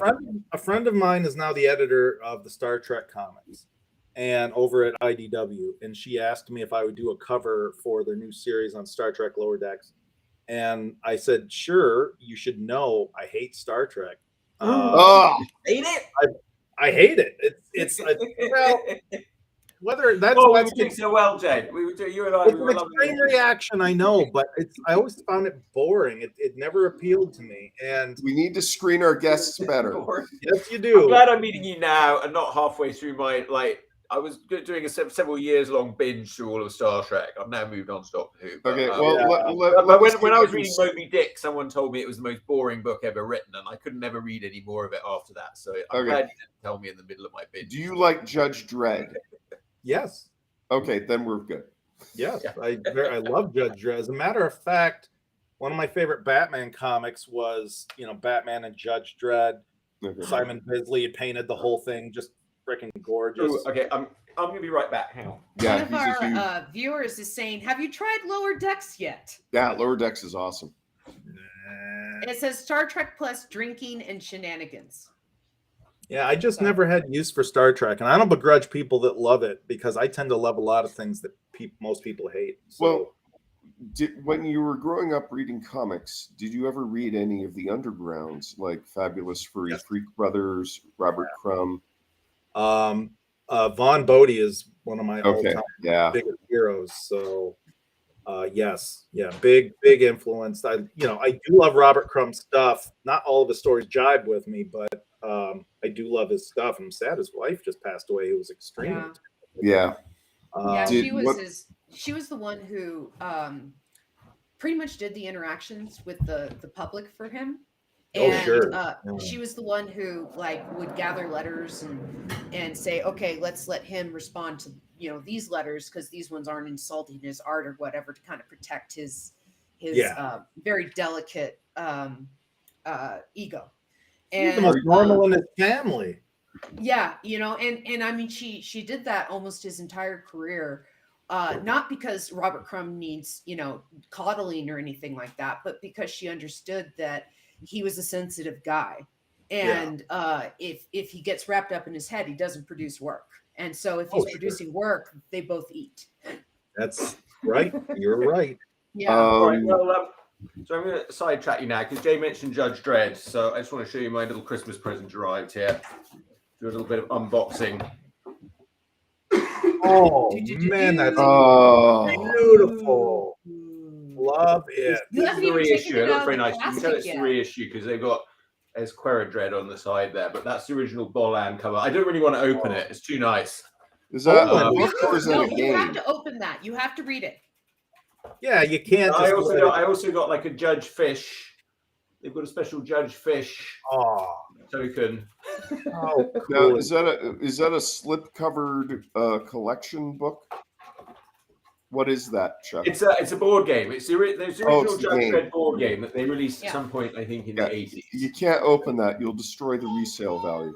I know. I'm not going to open Games it. I just deserve want to to be look at it. As played soon as I thought I was going to No. open it, but then when it arrived, I thought, oh, maybe I have to order another one. I'm Yeah, also I a big get you. fan of Hewlett and Martin's Tank Girl comics, and so Yeah. I have like a huge collection, a big box collection of those. So Oh yeah, Wait, are we in the show and tell section of today?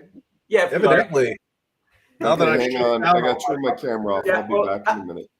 But yeah, how are we doing for time? I mean, we're at what are we 10:30? How are you Yeah. doing, Jay? I'm good. I'll be back in Alright. a minute. All right, Yeah. we'll do some more show and tell then. Yeah, I love Judge Dredd. Well, I talk about it a lot on the show, but So let's talk technicality for a second. Walk us through one of your issues, like one of your like if you're drawing an issue of a book. Walk us through your process. I'll print off the script for myself usually, and then write notes in there to, things I have to question, things I have to kind of map out. With Marvel, it's always interesting because generally you wouldn't imagine the amount of creative freedom you get drawing for Marvel comics directly. Working on this series of, I'm doing a series of kids books for Disney Publishing right now based on the Marvel characters. That's a hellscape of what I'm going through there. But yeah, so I'll get the script, I'll kind of work through it and things like that. But I don't do much thumbnailing. That's the thing, is all my friends do thumbnailing, and I tend to just dive right in and start laying out the page and tight pencils and everything right away. Just trying to, I don't know if it's a conscious decision to streamline the process, but I'm so eager to dive right in to the really fun part, just like drawing the characters, not stick figures or anything. Oh, right, what's that? Dale's got something to show us here. What do you got there, Dale? I'll give you the full screen. Oh, That one of the you're reasons gonna have to hold it very Kramer- still. Oh my God, that's beautiful. So that's Sergio. Wait, Yeah. is it up? Is it supposed to be that way up? Was it like, Yeah. Wow. Can you hold it a bit closer? Holy tall. How tall is that? Oh wow! I am convinced what he's doing is he's buying sheets of Bristol and then trimming them to do pages, and then he has these leftover strips that he just doodles on in order to make some extra money. I mean, you may be right. That seems like it was intended for something, but who knows? No, he does these. Yeah, Yeah, he's probably trimming off a large sheet of Bristol, or he's got like a little, or maybe he buys it on a big roll. Yeah, my framer saw me come in, and I saw the dollar signs in her eyes because it was a custom frame job. I have. So, how big does Sergio work for his little corner pieces? You know, mean in Mad Magazine, right? The little The vignettes. marginals. The Yeah. marginals? He uses a tech pen, and he'll work on an 8.5 by 11 sheet of paper. They'll all be on one sheet of paper, and they're not very big. I've got a marginal somewhere. That's amazing. But sorry, Jay, I interrupted your No. explanation about working for Marvel. That's about all I got anyway. I mean, it's really just a matter of jumping right in and drawing things, and I'll send my pencil, because if I really did roughs and sent them to be reviewed, they'd be like, "What the hell is this?" Yeah. You know, Yeah. I have to do tight pencils so they can see what I'm doing, and generally I don't have any problems. It's been very good. What I was going to say though, when I saw your Sergio piece, is that a couple of years ago, Dave Coverly, who I was just discussing, sent me something in the mail. And I'm like, well, what's this? It's this huge package, and I unwrap it, and there's a note in there saying, I did an art trade with another artist, and he gave me this piece, and I already have one, so I know you're a big fan, so I gave it to you. And it's an original Walt Kelly pogo strip from 1934. Holy You have wow! a pogo?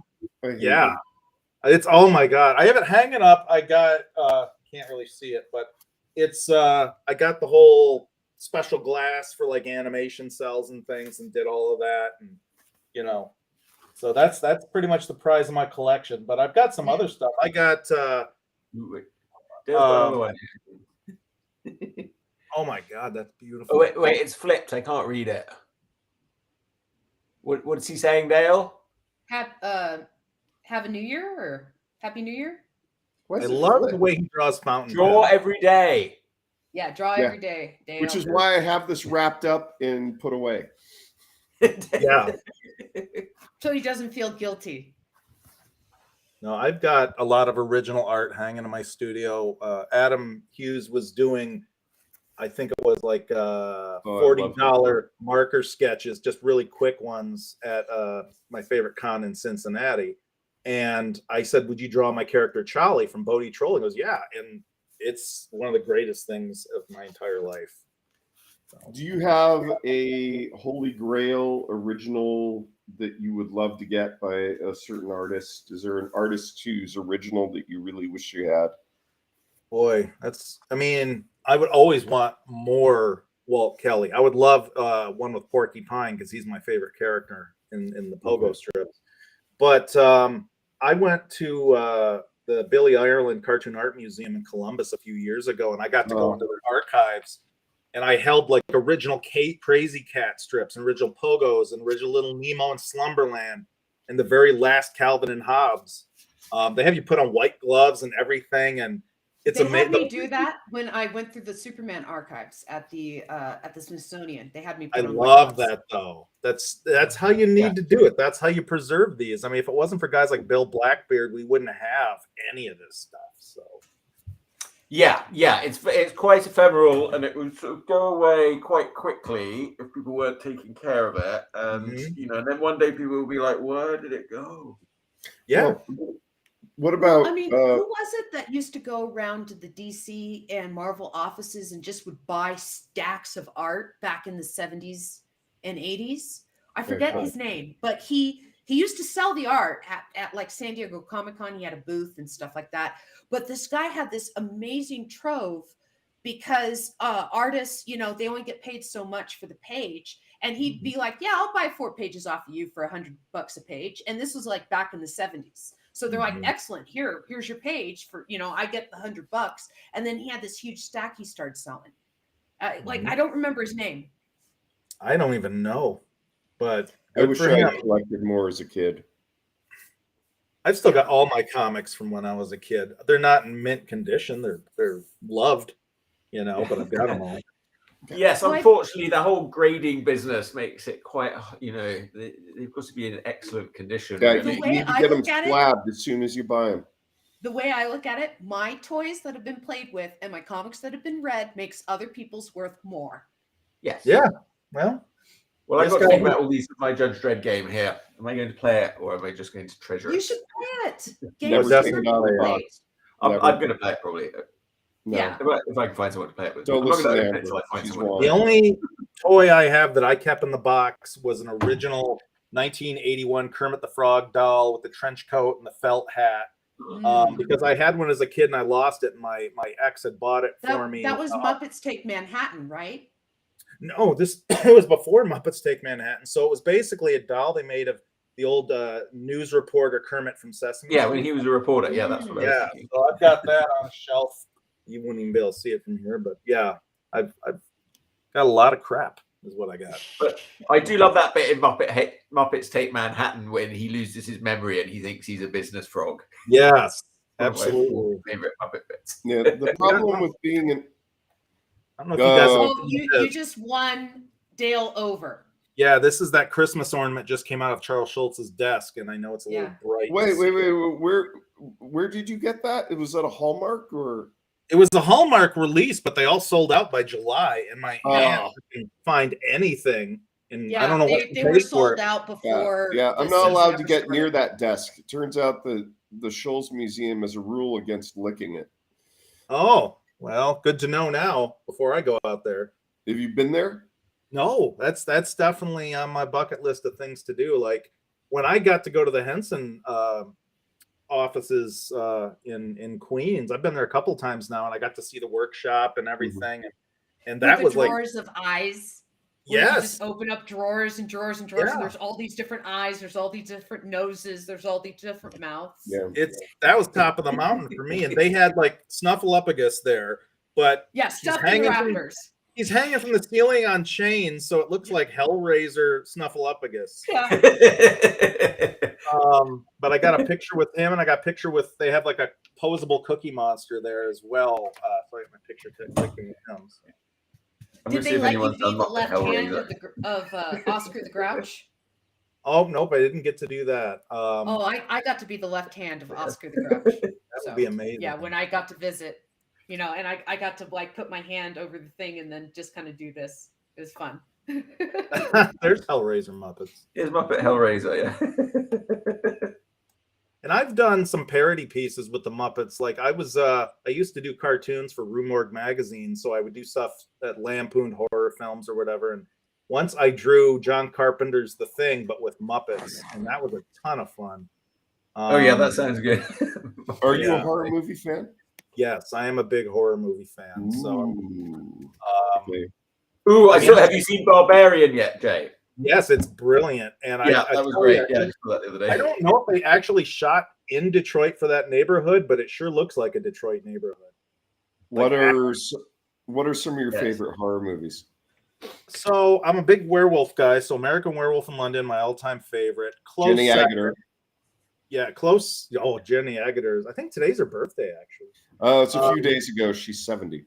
Was it? Okay, so Yeah, okay, we just ended a whole realm of creepy stalking them now. Yeah. Second favorite is The Howling. Third favorite, it's somewhere between Company of Wolves and Silver Bullet. Have you ever seen Ginger Snaps? I literally just saw it like last month, and I love it. There's the third one's a prequel, but the first two are the same girls, and then the third one is the same actresses playing different characters. I'm gonna go back and catch them all then. It was neat to watch it because I've seen those actresses and other things. Like the one kind of dark goth sister was in the original Stephen King's It. Mm-hmm. So, because it was all shot in Vancouver and everything. So you recognize so many of those actors. But... Did you see the vampire thing for HBO years ago called Full Eclipse? I did not. Okay, that's on your list now. Try YouTube. I'm hit or miss with vampires. I'm sorry. This is werewolves. Oh, werewolves? Okay, good. Yeah, that's good. Yeah. Mario Van Peebles. There was a British vampire movie werewolf movie I absolutely loved, where it's a train full of people that stuck out in the middle of the woods, and the werewolves. I've never seen a design like this before. It's like if Gollum was a werewolf, basically. Anyway, it's brilliant. I can't think of the name of it, but it was the last great werewolf movie I saw. Was that Dog Soldiers? No. Werewolf design hidden in a shitty movie is Van Helsing. The werewolves had to pull off their skin to change. Yes. I thought that was like an amazing werewolf design hidden in a shitty movie. Yeah, and there's a lot. Well, okay, so I love the movie Trick or Treat with Sam. I love Trick or Treat. Yeah, and the werewolf sequence in that I thought was so brilliantly done. Like they used an actual werewolf puppet, which I'm like, anytime you can do that, great. Worst werewolf movie of all time, An American Werewolf in Paris, which was all CG werewolves. Oh yeah. Oh, what the hell? That was such a disaster. Pure crap. I saw that in the theater when I was a kid. I did too, and I regret it. Yeah, I remember watching it going, this is dumb. Do you go to any of the horror cons like Monsterpalooza or?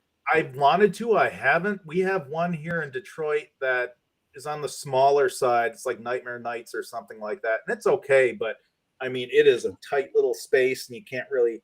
John Kasser, who voiced the Crypt Keeper, was there, so that was pretty cool. D. Wallace Stone, who I've met a couple times now, was there. So that's cool, but I want to go to some of these bigger ones, definitely. I mean, I even thought about trying to table at them before because I I do have so much horror stuff I've worked on. So Monster Palooza in Pasadena is a really good one.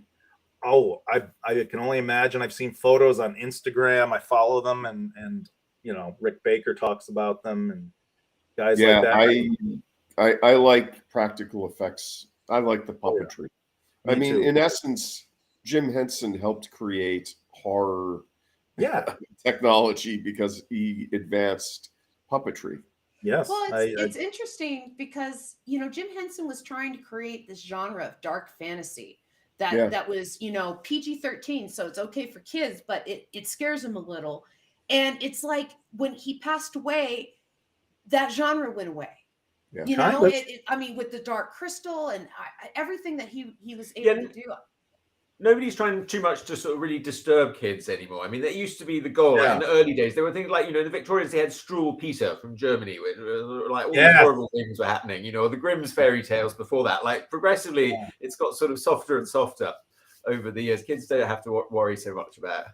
No, I understand it in the old days with the Grimm fairy tales. You wanted kids to, like, if you go outside the door, you're probably going to die or something really. Return to Oz was dark fantasy too. I love Return to Oz, and so many people are like, they never should have shown that to kids. That movie was horrible. I'm like, just get over yourself. That's a terrific movie. That movie was frightening, but had amazing special effects. And I want to say the villain like changed her head out, right? Yes, she had a whole hall of severed heads of dancing girls that she would swap out. Brian Henson voiced and performed Jack Pumpkinhead. Yeah.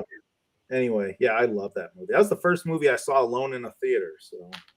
And the design of the Tin Man, I really liked in that movie. It was accurate to the books. Like they really paid attention to the original John R. Sullivan illustrations. So. I've read a good portion of the original Oz books. I didn't read any of the ones when the copyright split between Sullivan and L. Frank Baum. I kind of consider like when they split up, like that's the end of the Oz books. Just for me, because they worked on it together and stuff. And there's so many things in those books that aren't in any of the movies that are so dark, like the China Princess. You know, when in the first book, Dorothy smashes all the China people, and I don't remember why. I think they insulted her or something, but she smashes all the China people. And so in one of the later books, the princess becomes like a warlord, and she raises this army against Dorothy to kill her for destroying her people and making her like the last of the China people. And it's like a big theme in one of these later books about that. And they'll never make that story. It's so funny because Baum had said, well, I wrote Wizard of Oz because fairy tales are so dark and horrible and kids need light entertainment. And I'm like, did you read your own book? Yeah, it's dark. Well, it's the tiger-faced bears, you know, the only reason why they're stopping people on the bridge is to eat them. Yeah. And then they did. Yeah. He wrote the book Wizard of Oz because it was a retcon of reality so that the movie Zardoz could exist. That sounds right to me. I'm going to go with that. Well, I heard he really wanted to write gardening books, but they didn't sell very well, and so he had to write Wizard of Oz books in order to pay the bills. He couldn't succeed in anything. Well, his most successful writing was hatred against Native Americans. He wrote news articles basically saying, yes, let's kill more of them. And he was a salesman when he was writing the Wizard of Oz books. He would write them on the train so he'd have something to read to his kids when he came home. Mm-hmm. And the story just expanded until he eventually started submitting it places. But at the time, he was like selling umbrellas or something. He had several failed theater troops slaughtering Native Americans. He had several failed theater troops. He had an overbearing wife and mother-in-law, but he was a diehard feminist. He just couldn't get on board with the natives, evidently. No. And he was a fascinating character, but Wizard of Oz was just the first thing that actually took for him after a ton of failures. Yeah, and it's interesting because when the copyright split between them, the illustrator said that, you know, I have created this. I designed all these characters, and people look at my drawings and associate my drawings with this story. And L. Frank Braun said, well, I gave you the descriptions. I wrote everything. I'm the one who wrote the plot, and it's my story, and I don't need an illustrator for my story. And so what happened is the Copyright Office, way back when they challenged this, awarded the copyright to both and said that you can, said to the illustrator, you can make Oz stories, and said to L. Frank Braun, you can make Wizard of Oz stories, but they don't have to interact. And so the illustrator ended up doing a newspaper strip that continued the story in some weird direction. And then L. Frank Braun continued the books. And so the books are quote unquote considered canon, but they go in odd directions. And then the newspaper strips that you see done by the original illustrator are not considered canon, but they have crazy themes as well. And if you compare them all, they're very different from each other. I bet. That's kind of how Night of the Living Dead went too, because both the director and the producer had the rights to use well, that's because Romero forgot to file copyright, and the producer just had it. Well, so like Return of the Living Dead, which came out in '84, is one of my all-time favorite zombie movies. 85? You might be right. I thought it was 84. It might have been 85. That movie and oh god, the Peter Jackson movie, Brain Dead. Brain Dead. Oh, Brain Dead. Where he's like, when he goes to Noah through them all. Yeah, those are my two favorite. Down. Yeah.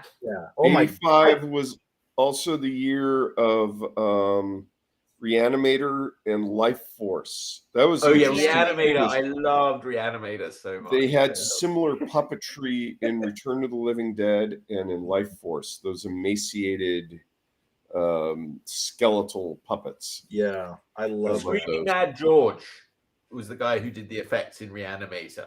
He was a talented guy.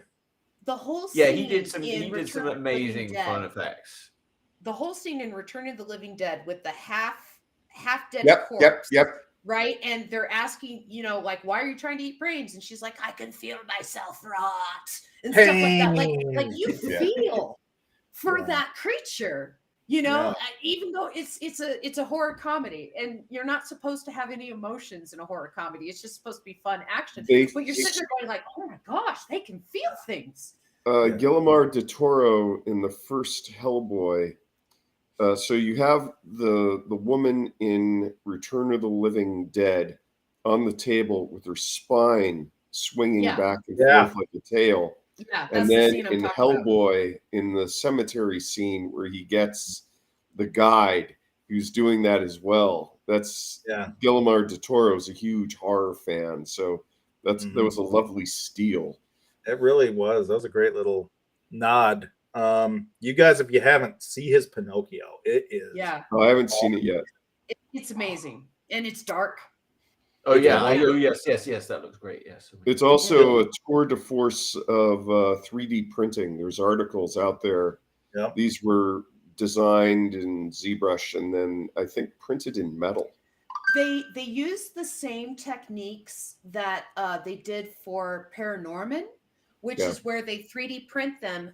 And I don't think they were printed in metal. I think it was plastic because they used color plastics. And so that way it printed it actually in color. And then what they do is they take it and they dip it in super glue to keep it all together. And they do that for every single expression, all the different parts of the face that they would plug in to make the expressions. That's because 3D color printing is usually onto something that's similar to plaster of Paris. You have to dip it in super glue to solidify it.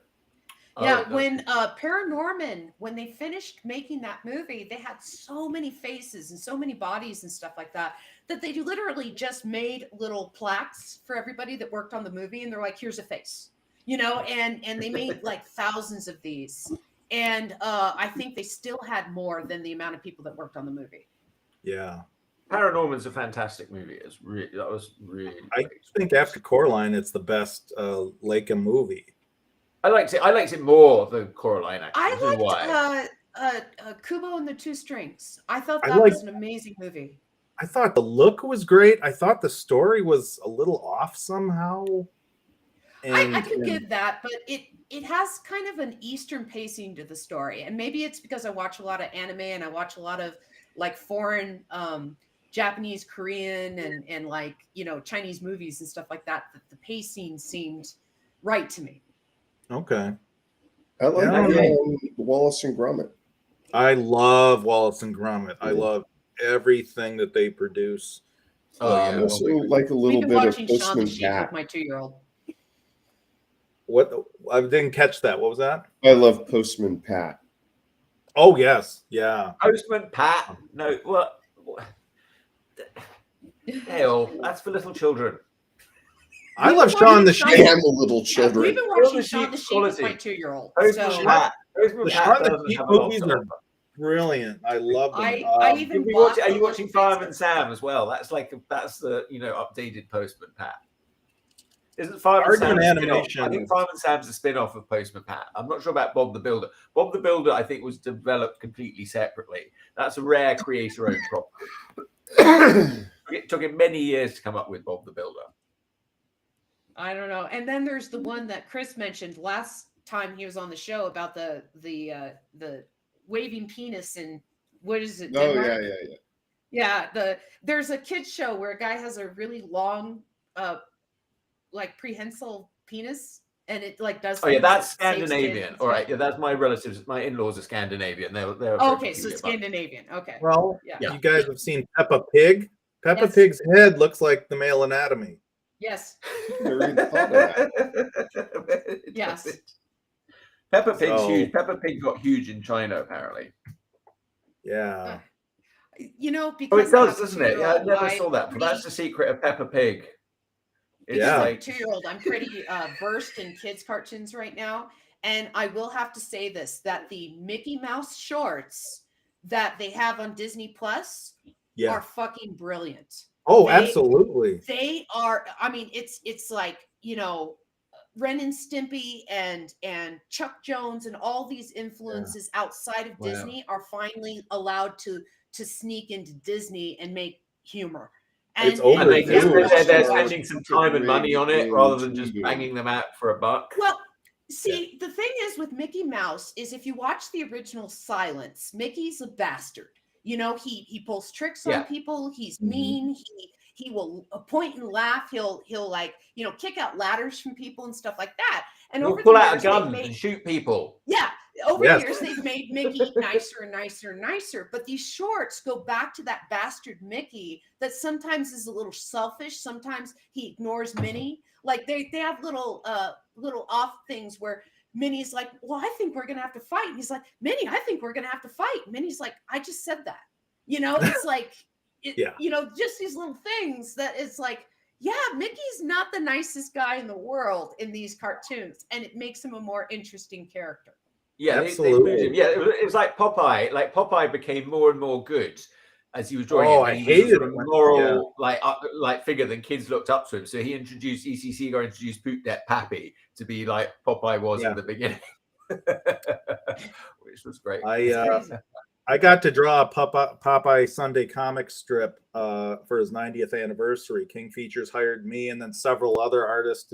Each of us did a single Sunday strip that we wrote and drew ourselves, and that was like a highlight of my career too. So, well, now it's in public domain, so you can draw all the Popeye you want.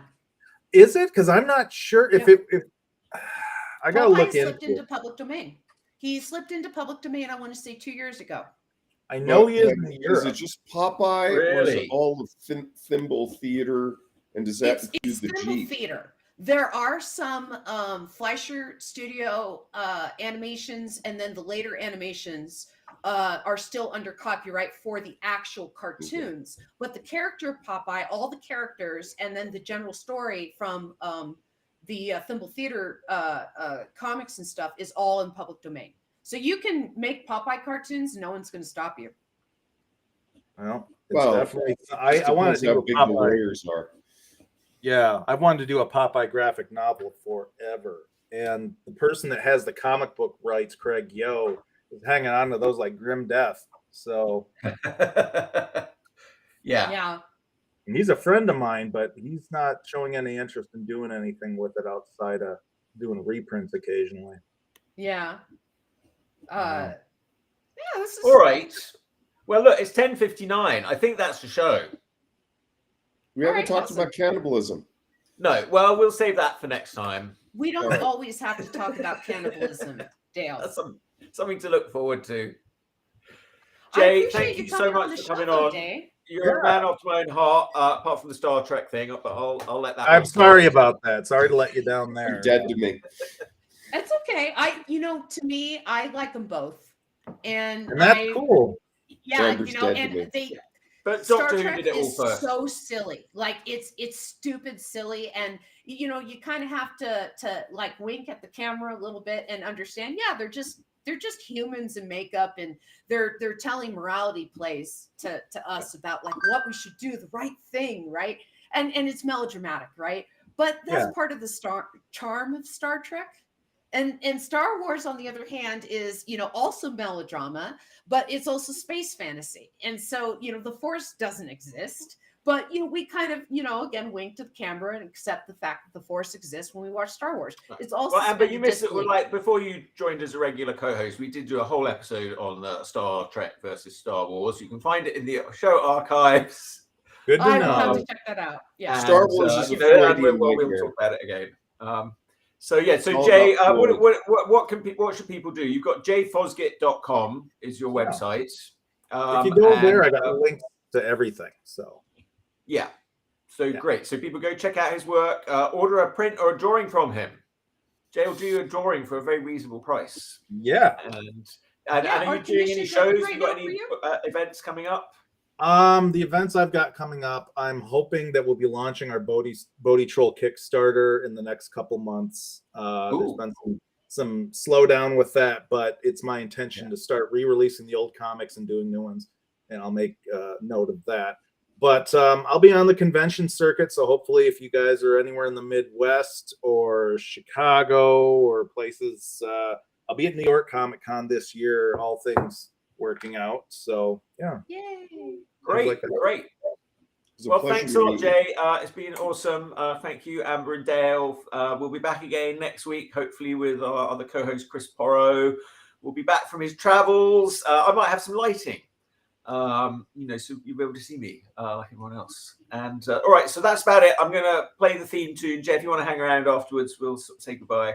But people at home, thanks for watching, and we'll see you again next week, next Wednesday. Here's a theme song for Chuck Whelan Showy. He asked me to write one, but I stole from David Bowie. Here's a theme song. Chuck Whelan is the best. We have lots of hosts, but we're running out of gas. Will you be our guest on? Will you be our guest on? Be on the Chuck Whelan Show. Whoa, whoa, whoa, whoa, whoa, whoa, whoa, whoa, whoa, whoa. If you're gonna have a show, you gotta have more.